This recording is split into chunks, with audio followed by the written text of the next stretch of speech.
Hi, everybody. Today's Groundhog Day, so happy February 2nd. I'm going to read out of the one-year Bible for February 2nd, and it starts in Exodus 15:19, 17 through 7. When Pharaoh's horses, chariots, and charioteers rushed into the sea, the Lord brought the water crashing down on them. But the people of Israel had walked through the middle of the sea on dry ground. Then Miriam the prophet, Aaron's sister, took a tambourine and led all the women as they played their tambourines and danced. And Miriam sang this song: "Sing to the Lord, for he has triumphed gloriously. He has hurled both horse and rider into the sea." Then Moses led the people of Israel away from the Red Sea, and they moved into the desert of Sur. They traveled in this desert for 3 days without finding any water. When they came to the oasis of Marah, the water was too bitter to drink, so they called the place Marah, which means bitter. When the people complained and turned against Moses, "What are we going to drink?" they demanded. So Moses cried out to the Lord for help. And the Lord showed him a piece of wood that Moses threw into the water, and this made the water good to drink.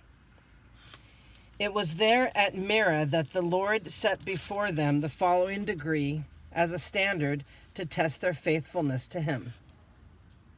He said, "If you will listen carefully to the voice of the Lord your God and do what is right in his sight, obeying his commands and keeping all his decrees, then I will not make you suffer any of the diseases I sent on the Egyptians. For I am the Lord who heals you."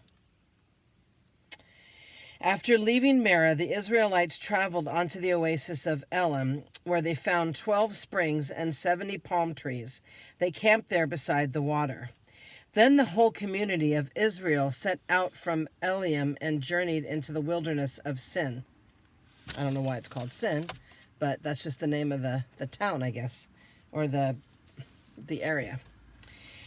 Between Elim and Mount Sinai, they arrived, maybe it's pronounced Sion or Sion, or I don't know. I can't speak Hebrew.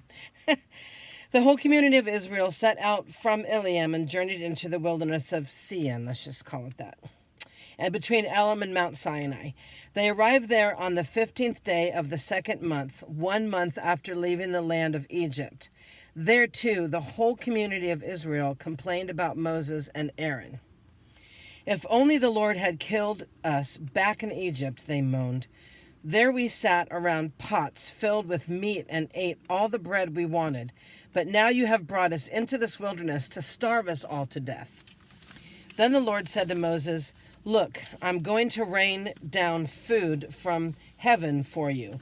Each day the people can go out and pick up as much food as they need for the day. I will test them in this to see whether or not they follow my instructions.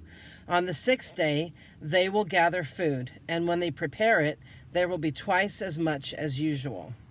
So Moses and Aaron said, "All the people of Israel, by evening you will realize that I am the Lord who brought you out of the land of Egypt. In the morning you will see the glory of the Lord, because he has heard your complaints, which are against him, not against us. What have we done that you should complain about us?"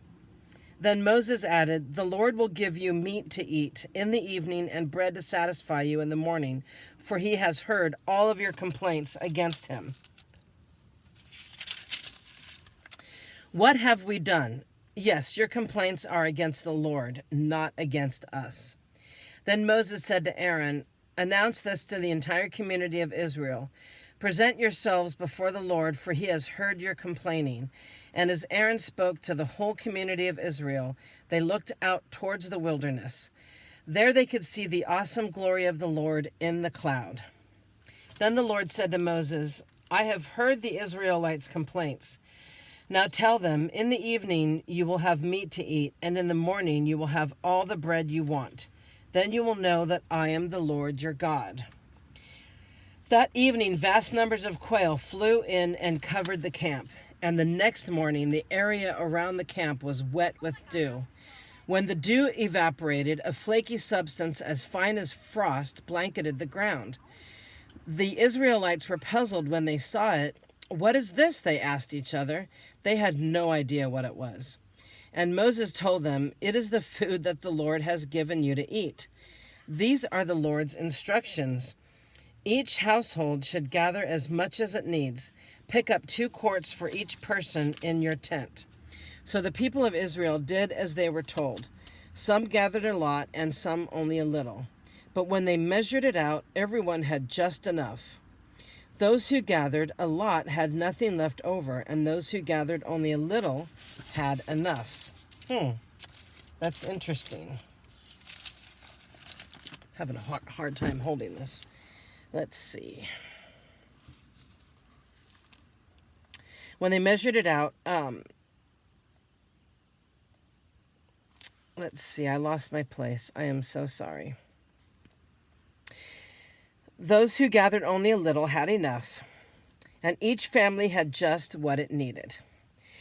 Then Moses told them, "Do not keep any of it until morning." But some of them didn't listen and kept some of it until morning. But by then it was full of maggots and had a terrible smell. Ugh. Moses was very angry with them. After this, the people gathered the food morning by morning, each family according to its need. And as the sun became hot, the flakes they had not picked up melted and disappeared. On the 6th day, they gathered twice as much as usual, 4 quarts for each person instead of 2. Then all the leaders of the community came and asked Moses for an explanation. He told them, "This is what the Lord commanded. Tomorrow will be a day of complete rest, a holy Sabbath day set apart for the Lord. So bake or boil as much as you want today and set aside what is left for you tomorrow." So they put some aside until morning, just as Moses had commanded. And in the morning, the leftover food was wholesome and good, without maggots or odor. Moses said, "Eat this food today, for today is a Sabbath day dedicated to the Lord. There will be no food on the ground today.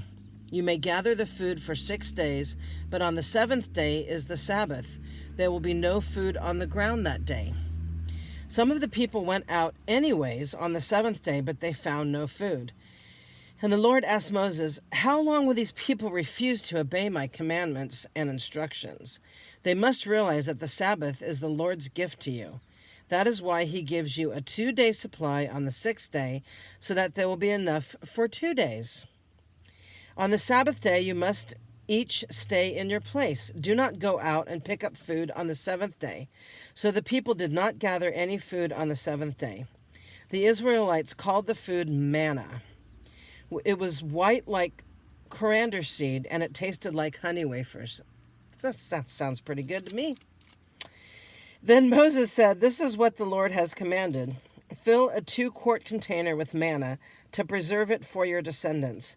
Then later generations will be able to see the food I gave you in the wilderness when I set you free from Egypt." Moses said to Aaron, "Get a jar and fill it with 2 quarts of manna. Then put it in a sacred place before the Lord to preserve it for all future generations." Aaron did just as the Lord had commanded Moses. He eventually placed it in the Ark of the Covenant in front of the stone tablets inscribed with the terms of the covenant.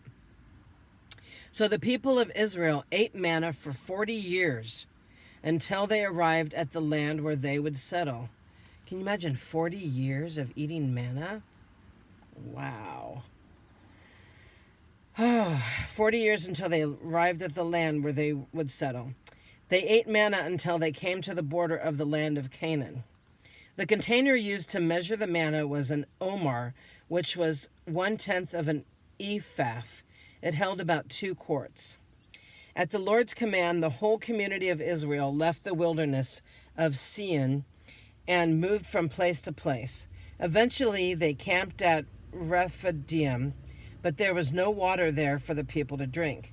So once more, the people complained against Moses. "Give us water to drink," they demanded.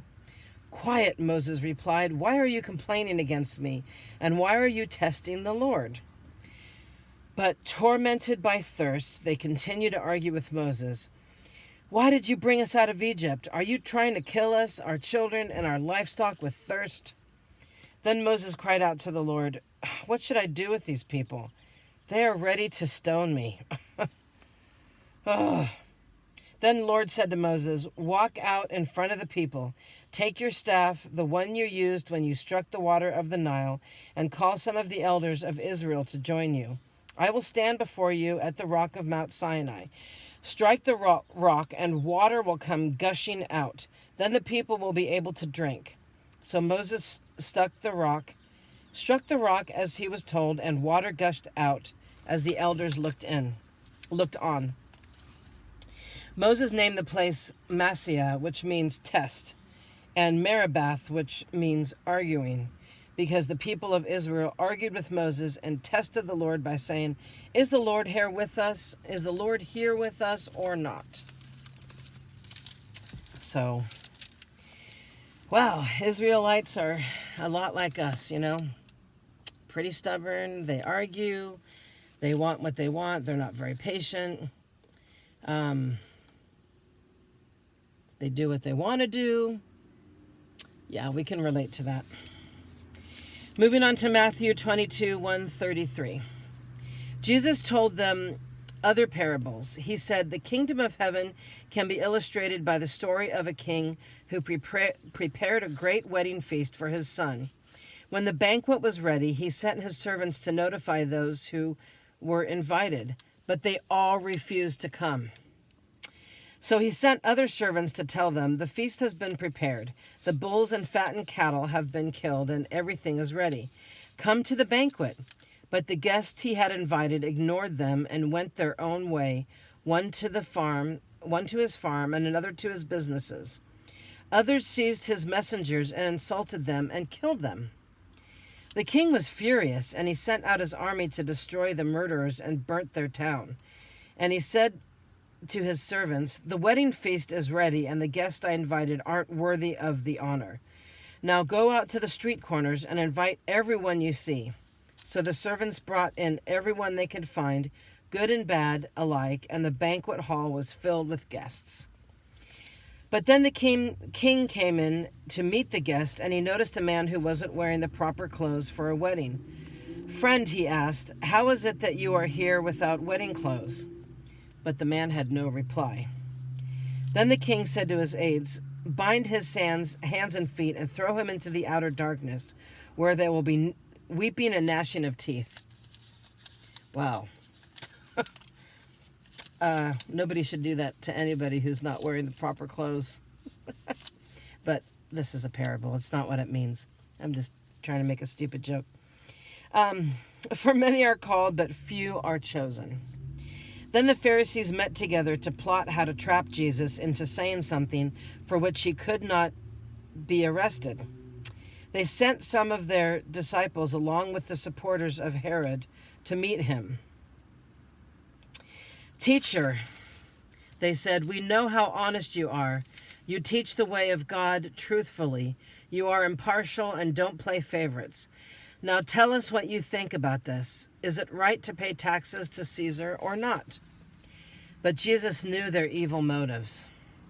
Yep, the Pharisees are always trying to trap him. You hypocrites, he said, why are you trying to trap me? Here, show me the coin used for the tax. When they handed him a Roman coin, he asked, whose picture and title are stamped on it? Caesar's, they replied. Well then, he said, give to Caesar what belongs to Caesar, and give to God what belongs to God. His reply amazed them, and they went away. Wow. That same day, Jesus was approached by some Sadducees, religious leaders who say there is no resurrection from the dead.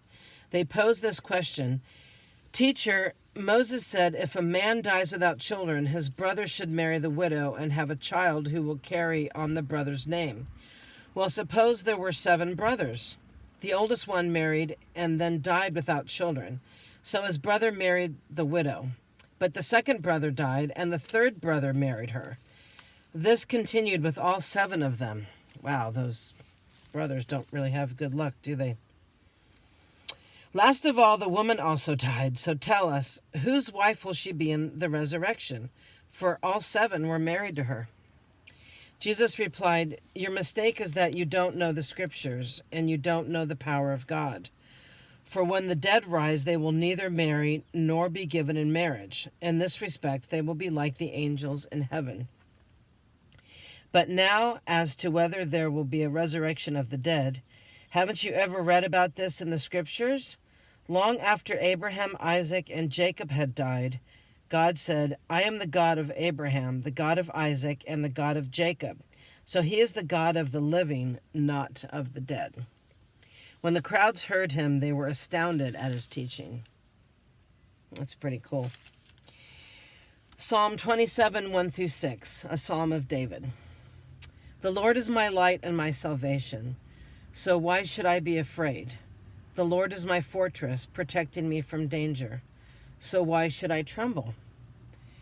When evil people come to devour me, when my enemies and foes attack me, they will stumble and fall. Though a mighty army surrounds me, my heart will not be afraid. Even if I am attacked, I will remain confident. The one thing I ask of the Lord, the one thing I seek most, is to live in the house of the Lord all the days of my life, delighting in the Lord's perfections and meditating on his temple. For he will conceal me their troubles come. He will hide me in his sanctuary. He will place me out of reach on a high rock. Then I will hold my head high above my enemies who surround me. At his sanctuary I will offer sacrifices with shouts of joy, singing and praising the Lord with music. And to end today, we have Proverbs 6:20-26. My son, obey your father's commands, and don't neglect your mother's instruction. Keep their words always in your heart. Tie them around your neck. When you walk, their counsel will lead you. When you sleep, they will protect you. And when you wake up, they will advise you. For their command is a lamp, and their instruction a light. Their corrective discipline is the way of life. It will keep you from the immoral woman, from the smooth tongue of a promiscuous woman. Don't lust for her beauty. Don't let her coy glances seduce you. For a prostitute will bring you to poverty, but sleeping with another man's wife will cost you your life. That's a good one.